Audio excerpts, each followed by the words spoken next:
अथ सत्यार्थप्रकाशः द्वितीयसमुल्लासः। आगे हम स्वाध्याय को बढ़ाते हैं।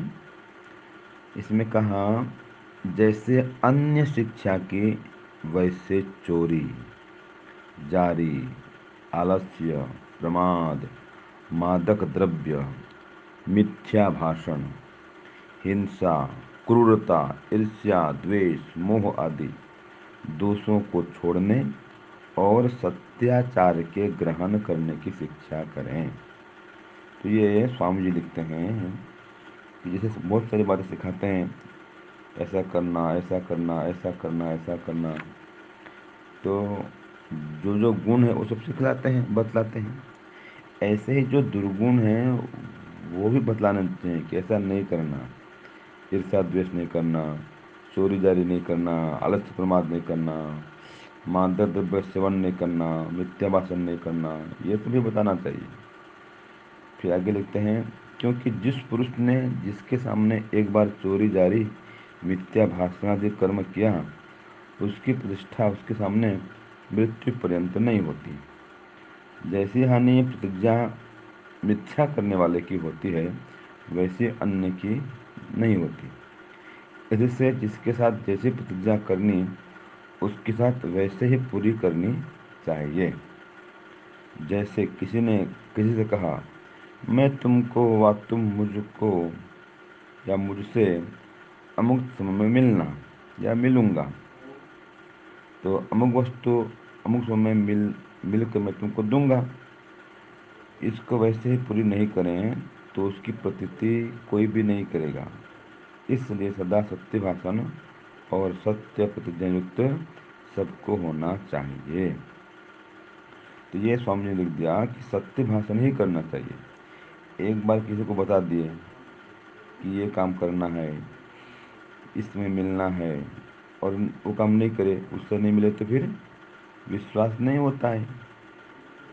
जैसे आपको बोले वादा वादा करना, तो जो वादा किए उसको निभाओ, ये आपकी भाषा है। और वादा करके नहीं निभाते हैं तो कोई विश्वास नहीं करता है। तो वादा माने प्रतिज्ञा, वचन देना।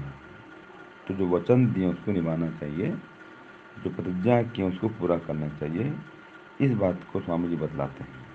और प्रतिज्ञा पूरा नहीं करेगा तो फिर विश्वास कोई नहीं करेगा।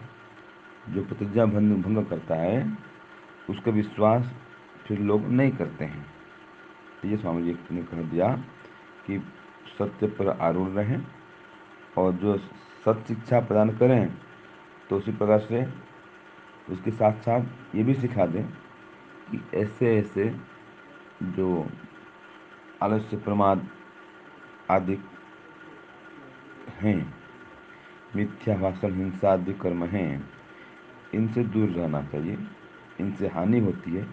ये बात भी अपने संतान को सिखा देना चाहिए। आज के लिए इतना। ओम शांति, ओम श्रम। प्यारे भाइयों बहनों, सादर सप्रेम नमस्ते। तो अब हम भाग 13 पर आ गए हैं, सत्यार्थ प्रकाश के द्वितीय समुल्लास के। अभी आप स्वामी जी को सुन रहे थे। उन्होंने आपको बताया कि महर्षि दयानंद सरस्वती क्या कह रहे हैं। तो आइए इसको भजन रूप में सुनते हैं, संक्षिप्त व्याख्यान के साथ, और जिससे आपको सरलता से यह ग्रहण हो सके और आगे आगे आप भी इसका गायन कर इसको खूब प्रचारित प्रसारित कर सकें, जिससे सभी वेदोक्त होकर के और अपने घर, परिवार, समाज, राष्ट्र को सुंदर बना सकें। तो यहाँ विषय चल रहा है द्वितीय समुल्लास में बच्चों की शिक्षा कैसे हो। तो कल हमने जाना था कि लाड़न और ताड़न दोनों जरूरी होते हैं बच्चों को बढ़िया आकार देने के लिए, कि जब अच्छे काम करे तो उसको शाबाशी दें, उसका मनोबल बढ़ाएं, और जब बुरे काम करे तो उसको रोकें, बुरे कामों से उसकी ताड़ना करें। और विशेषकर जब विद्यार्थी बालक होता है, अर्थात बालक जब पढ़ने वाला होता है, तब तो पढ़ने वाले विद्यार्थी को जरा सी भी गलत कामों की छूट ना दें। अच्छा, विद्यार्थी काल तो पूरा कहते हैं दंड व्यवस्था पर ही ठीक प्रकार से चलता है। जब तक बालक को थोड़ी सी भी ढील दे दी जाएगी, तब तक बालक अच्छा नहीं बन पाएगा। तो यहाँ पर यही बात बताई गई है। तो यहाँ पर अब महर्षि दयानंद सरस्वती ने आगे बात कही, जैसी अन्य शिक्षा की, जैसी अन्य मतलब लाड़न ताड़न की शिक्षा बताई कि जो लाड़न करते हैं समझो वो विष पिलाते हैं, और जो ताड़न करते हैं वो समझो अमृत पिलाते हैं। क्योंकि माँ बाप को हम देखते हैं आजकल ऐसा हो रहा है। अब आगे की बात बताई कि उसी तरीके से वैसी चोरी, जारी, आलस्य, प्रमाद, मादक द्रव्य, मिथ्या भाषण, हिंसा, क्रूरता, ईर्ष्या, द्वेष, मोह आदि दोषों को तो छोड़ना है, और सत्य आचरण जो सद्गुण है उनको ग्रहण करना है। ऐसी शिक्षा माता पिता को करनी चाहिए। क्योंकि अगर प्रतिष्ठा बनानी है, अगर गलत काम कोई व्यक्ति करेगा तो उसकी प्रतिष्ठा संसार में नहीं होती है ना। प्रतिष्ठा किसकी होती है? जो सही बोलता है। अगर कोई संकल्प भी लेता है तो उसको निभाता है, ऐसे झूठ मूठ नहीं कर देता।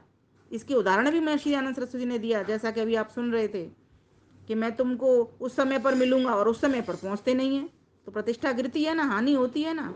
और फिर जब वो व्यक्ति चला जाता है इस दुनिया से, तब भी बाद में भी कहते हैं वो व्यक्ति तो वो बड़ा झूठा था, कहता कुछ था और करता कुछ था। और यही तो शास्त्र कहते हैं, मनस अन्यत वचस अन्यत कर्मन अन्यत दुरात्मा। बुरी आत्मा वो होती है जो मन से कुछ और सोचते हैं, वाणी से कुछ और कहते हैं, कर्म में कुछ और करते हैं। तो ये तो दुरात्मा होते हैं। महात्मा का लक्षण ये नहीं होता। महात्मा का लक्षण तो ये होता है मन वाणी कर्म एक होम, मन से एकम वचस एकम कर्मन एकम महात्मना, ये होता है महात्मा का गुण।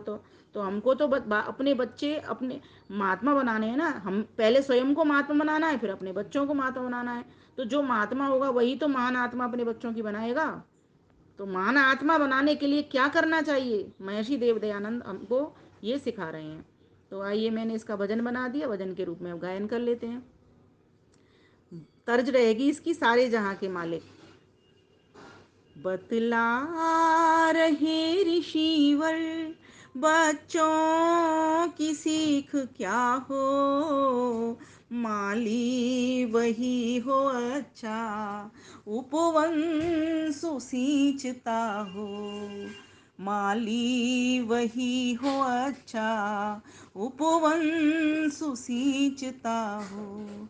माता पिता और गुरुजन सब एक माली की भांति होते हैं। इस बालकों की बगिया को सींचते हैं, इस आर्य उपवन को सींचते हैं, बालकों को आर्य बनाते हैं, श्रेष्ठ बनाते हैं, सभ्य बनाते हैं, सुशिक्षित करते हैं। तो कहा आगे, उपजाऊ जो हो भूमि, हो खाद पानी समुचित, रविवायु का सम्मिश्रण, त्यों बाल होवे शिक्षित। हर झाड़ को उखाड़े बद से जो खींचता हो, माली वही हो अच्छा, उपवन सुसींचता हो। बतला रहे ऋषिवर बच्चों की सीख क्या हो, माली वही हो अच्छा, उपवन सुसींचता हो। वही माली अच्छा होता है जो अपने किसको, उपवन को नित्य प्रति सींचता है। नित्य प्रति उसमें जल, खाद, वायु, जो कुछ उसको चाहिए, मिट्टी, वह सारी कुछ चीजें उसको देता है। और जो इधर उधर के पेड़ उल्टे सीधे उसमें उगे आते हैं साइड के, उनको साइड करता चलता है। तो यहाँ यही कहा है कि हर झाड़ को उखाड़े बद से जो खींचता हो, माली वही हो अच्छा, उपवन सुसींचता हो। इसी तरह से माता पिता और गुरुजनों का कर्तव्य बनता है कि वो भी अपने संतान को, अर्थात शिष्य को, अर्थात पुत्र पुत्रियों को किससे बचाए, बुरे आचरण से बचाए, बुरे मित्रों से बचाए, बुरे संगों से बचाए। चोरी, असत्य भाषण, हिंसा व क्रूरता सब, हर दोष को छुड़ाते, मोह द्वेष द्रव्य मादक। आचरण सत्य शिक्षा संस्कार सींचता हो, माली वही हो अच्छा, उपवन जो सींचता हो। बतला रहे ऋषिवर बच्चों की सीख क्या हो, माली वही हो अच्छा, उपवन सुसींचता हो, सुसींचता हो, उत्तम तरीके से उसको सींचता हो, वही माली अच्छा है। सींचते तो सभी माली हैं, उपवन तो सभी लगा रहे हैं, लेकिन किसका उपवन गुलाब के पुष्पों की खुशबू दे रहा है, अर्थात किसके उपवन में गुलाब के पुष्प खिल रहे हैं, लोग तो वहीं आकर्षित होते हैं ना जहाँ गुलाब के पुष्प हैं। तो कौन है ऐसा? तो आगे कहा, सिखलाई सत्य संकल्प करना प्रतिज्ञा पूरी, विश्वास तब बढ़े जग जिससे प्रतिष्ठा भूरी, निगरानी नित गुड़ाई संतते परिझता हो, माली वही हो अच्छा उपवन सुसींचता हो। सिखलाए सत्य संकल्प करना प्रतिज्ञा पूरी, हमेशा सत्य संकल्पों को ही सिखलाए उसको, और प्रतिज्ञा को पूरी करने वाला सिखलाए। क्योंकि जैसा कि अभी हम सुन रहे थे कि अगर उसने प्रतिज्ञा कर ली कि मैं ये काम तब करूँगा और तब नहीं करता है, तो व्यक्ति की फिर प्रतिष्ठा कैसी होती है, हानि हो जाती है उसकी प्रतिष्ठा की, अर्थात हर व्यक्ति उसको झूठा समझने लग जाते हैं। फिर उसकी बात घर में अगर आग भी लग जाए ना, तो अगर वो कह दे किसी को कि मेरे घर में आग लग गई, वही बुझाने वाले आओ, तो लोग उसके घर में आग बुझाने के लिए नहीं आएंगे, क्योंकि वो जान चुके होते हैं कि ये व्यक्ति तो झूठा ही है। इसीलिए बालकों को पहले से ही इस चीज़ को बता दें कि जब अगर हम प्रतिज्ञा को पूरा नहीं करते हैं तो कितनी हमारी हानि होती है, कितना लोगों का विश्वास डगमगा जाता है हमारे प्रति। अगर हम विश्वास को बढ़ाना चाहते हैं लोगों के अपने प्रति, ठीक है, तो उनको क्या करना होगा, अपनी प्रतिज्ञा को पूरी करना सीखना होगा, अपने संकल्पों को सत्य करना सीखना होगा। तो कहा, सिखलाई सत्य संकल्प करना प्रतिज्ञा पूरी, विश्वास तब बढ़े जग जिससे प्रतिष्ठा भूरी। फिर ऐसे लोगों की प्रशंसा भी भूरी भूरी होती है, माता पिता की भी होती है, बच्चों की भी होती है, दोनों की होती है। निगरानी नित गुड़ाई संतति परिझता हो, माली वही हो अच्छा उपवन सुसींचता हो। जो नित्य प्रति निगरानी रखता है, किस पर, अपने उपवन पर, अपनी वाटिका पर, अपने उनके वाटिका में लगे पुष्पों के ऊपर, वाटिका में लगे पुष्पों की खाद कितनी मिल रही है, पूरी मिल रही है कि नहीं मिल रही है इसको, अर्थात बालक को ठीक प्रकार का पुष्ट भोजन, सात्विक शुद्ध संतुलित भोजन मिल रहा है कि नहीं मिल रहा है, या भोजन बालक मेरा कर रहा है या नहीं कर रहा, अर्थात बालक मेरा कैसी संगत कर रहा है, बुरी संगत कर रहा है, वहाँ से उस मिट्टी को हटाना है, उसकी गुड़ाई करना है, जिससे उसको वो फलवती हो जाए, अर्थात वो फल जाए, फूल फैल जाए। हर माँ बाप चाहते हैं, गुरुजन चाहते हैं कि हमारी संतान यश कीर्ति से फैले, चारों ओर दिग दिगंत में उसकी कीर्ति फैले। तो फिर संतति परिजता हो, माली वही हो अच्छा उपवन जो सींचता हो। तो कहा गया यहाँ पर, संतत पर कब रीझा जाता है, जब कोई भी उपवन पर कब रीझता है, माली कब रीझता है, जब उसकी वाटिका हरी भरी होती है, खूब फल फूल रही होती है ना, जैसी वो चाहता है वैसी बन रही होती है, और हर कोई उसको पसंद कर रहा होता है। तो अगर ऐसी संतान हमारे घरों के भीतर हो जाएगी, ऐसी बगिया अगर हमारे हर घर ऐसे उपवन बन जाएंगे, जहाँ पर हम पुष्पों को खिलाने वाले बन जाएंगे, पुष्पों को बढ़ाने वाले बन जाएंगे, विकास करने वाले बन जाएंगे, तो फिर वहाँ पर कोई भी विनाश नहीं होगा, कोई भी हानि नहीं होगी। बस यही बात महर्षि दयानंद सरस्वती अपने शब्दों में बतला रहे हैं। तो हम सभी को उन ऋषिवर देव दयानंद की इस सीख को जानना चाहिए, तभी जा कर के हम अपने परिवार, समाज और राष्ट्र को समृद्ध, सुखी और उन्नत कर सकते हैं। आप सभी का बहुत बहुत धन्यवाद। नमस्ते।